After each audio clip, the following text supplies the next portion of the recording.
Hi everybody, Chris here, and today we're going to be reviewing the two new Converge records. Yes, the legendary Massachusetts Metalcore outfit dropped two records this year after actually I think like a decade of not dropping a, solo like Converge. I know they had that one LP with Chelsea Wolf, but this is kind of their first like straight up album in like 10 years, these two. And yeah, I'm gonna do this the same way I did with the Drake, where it's just like the worst of the record and the best one. But both of these records are quality. In my opinion, both of these records are good. So yeah, let's get started with Hum of Her. So this is the newest one. This is the one that came out literally last week.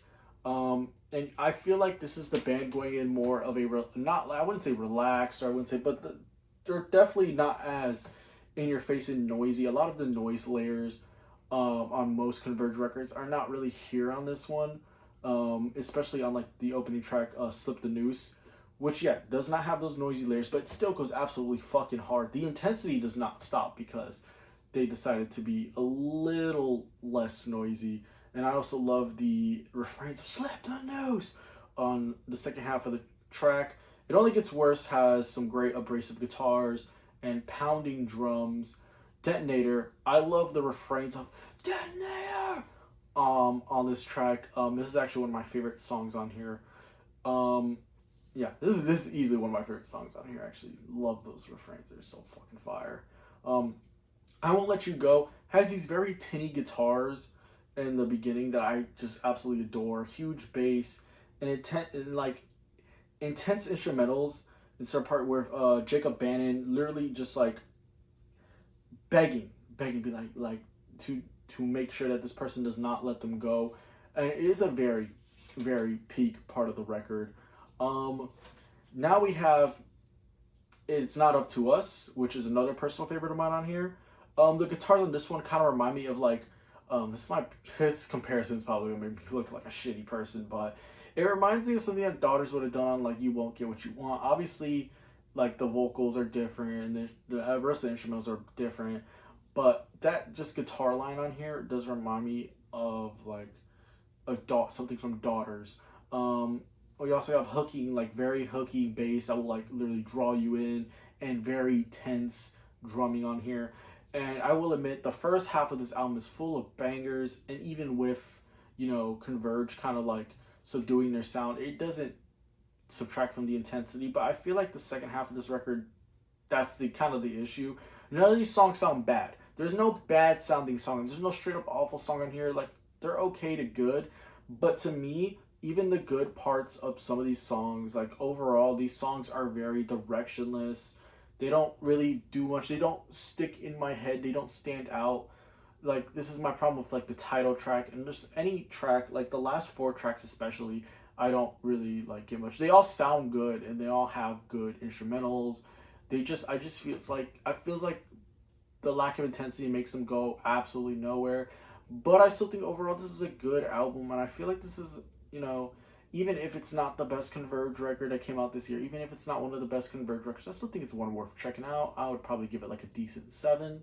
But now let's talk about what I think is the better of the two records. Love Is Not Enough.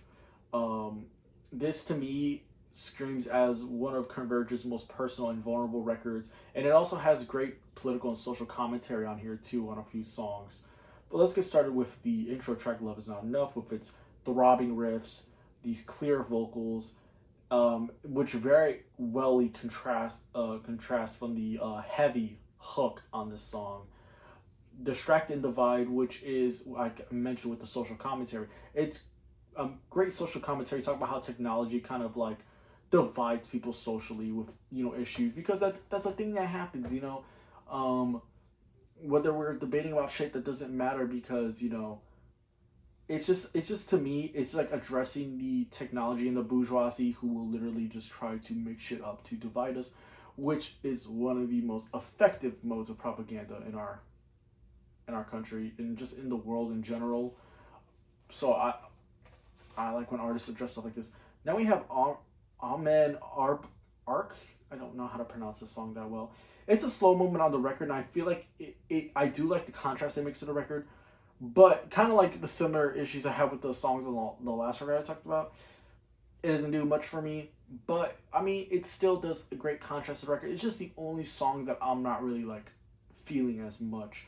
Force Meets Presence turns up that intensity back again. This guitar lead's flying all over this track. Gilded Cage is a lot more open, spacey, and depressing, but I do appreciate the way that the emotion all over this song. And then this also ends off with We Were Never the Same, which is another personal favorite of mine. It's a very strong ending. Just talk about how isolated people can be from each other, which is another great mode of social commentary on this one. And yeah, I feel like this album is great. I love this one, actually. Do I think it's like one of the best Converge records? You got to remember, Converge has a killer discography. I wouldn't put this record toe to toe with like a Jane Doe or an Axe to Fall or a No Heroes, but I would say this is a great album, one you guys should be checking out. And yeah, I'm feeling a decent to strong 8 on this one. And yeah, 2 good records from Converge.